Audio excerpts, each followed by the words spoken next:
How many of you heard of this group called the Nation of Islam? Raise your hand. We criticize this group, don't we? Don't we? Of course. We say that Minister Farrakhan doesn't teach Islam, don't we? Yes, come on. It's not a trick question. We say that this group is not following the Sunnah, don't we? Yeah, of course, yes. You've heard Imam Siraj criticize them, haven't you? Yes, of course. I used to be in the Nation of Islam, you know that. I used to be a minister in the Nation of Islam. Many of you knew that. And Allah has always inspired me. I felt blessed to always go back trying to invite some of them to Islam. Allah's blessed me. I brought many of them, by Allah's permission, to the fold of Islam. Some of the ministers in the Nation of Islam, Allah's blessed me to give dawah, invite them to Islam, and some of them have come and become Muslims, like you and I, inshallah. And we have a lot of criticism about the Nation of Islam. Yes.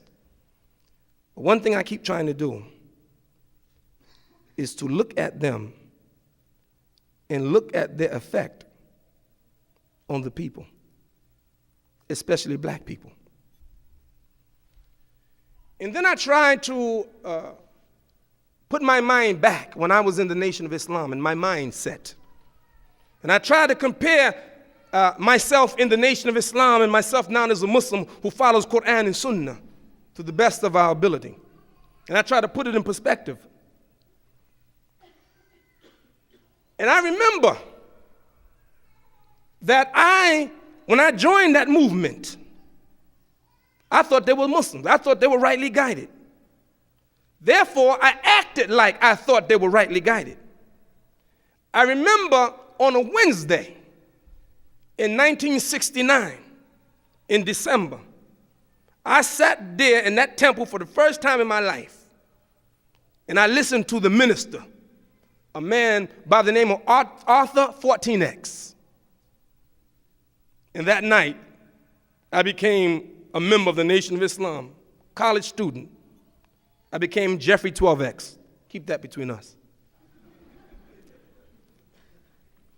I came back that Friday, had meetings Friday night. I remember the suit I had on. I had a pinstripe suit on with a brown tie and brown shoes on.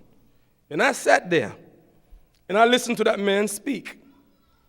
And I said, man, this sounds powerful. And they had a newspaper then called Muhammad Speaks newspaper. And the minister said, we have to sell this to the people. We have to teach the people because the people are blind. We have to teach them. So my second night there, that Friday night, I stood up and said, minister, give me 100 newspapers. Now, I had never sold a thing in my life. I had never sold anything, afraid to death. But I took 100 newspapers, and when I walked out of that temple with that 100 newspapers, I said, what in the world am I doing?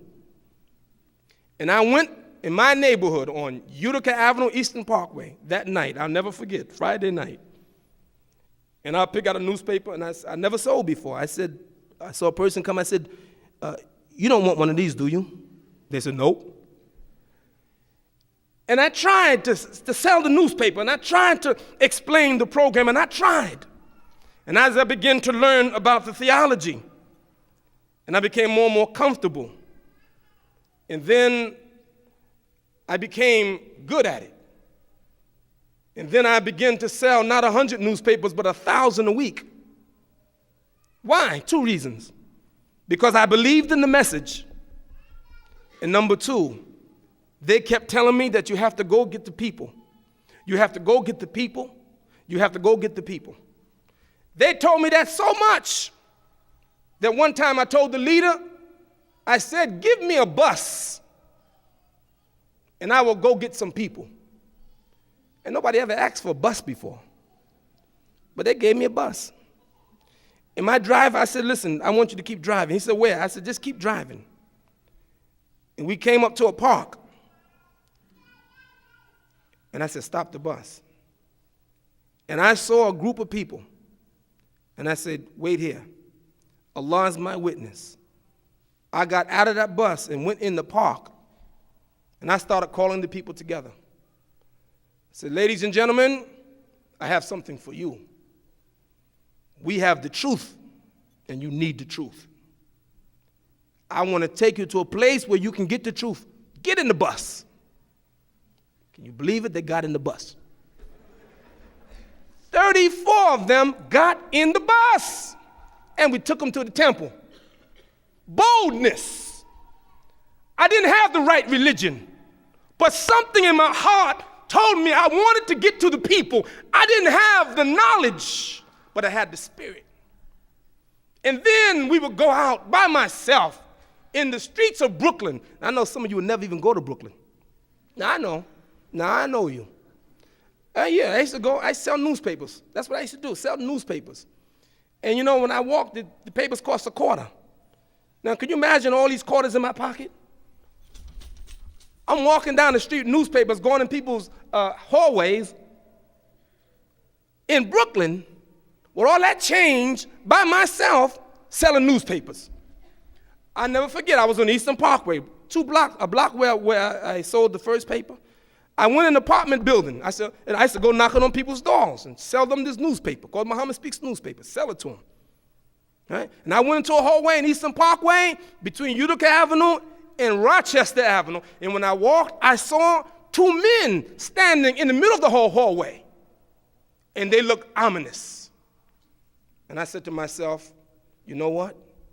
These guys are going to try to rob me. I felt it. I have a decision to make. Turn around, go to another building, or go straight through. I decided to go straight through. I walked, and right in the middle of the hallway, one was on the right and one was on the left. I'll never forget that in my life. It's etched in my brains. And the guy on the right, he looked real mean. The one on the left, he looked a little bit softer. So what I did, I took a newspaper and put it on his arm. Then I took another newspaper and put it on the arm of the other guy. Now I talked to the one who looked a little softer. I said, listen, give me a quarter. The paper costs a quarter. And I'm looking at this guy on the side of my eyes, you know. And he like, real mean. He didn't smile. So the guy on the left smiled a little bit. The guy on the right, Allah is my witness, took out a gun. He said, you know what? You just can't rob a Muslim. And put his gun back in his pocket and bought a newspaper. And then he became my customer. Wrong theology. But the spirit, the desire to call the people to what I believed was right was there. Now, I'm calling on these, the followers of Muhammad, sallallahu alaihi wasallam, to take our rightful place. We've got al-haq, the truth. We've got the Quran. If we could do that in darkness, what could we do in light? Brothers and sisters,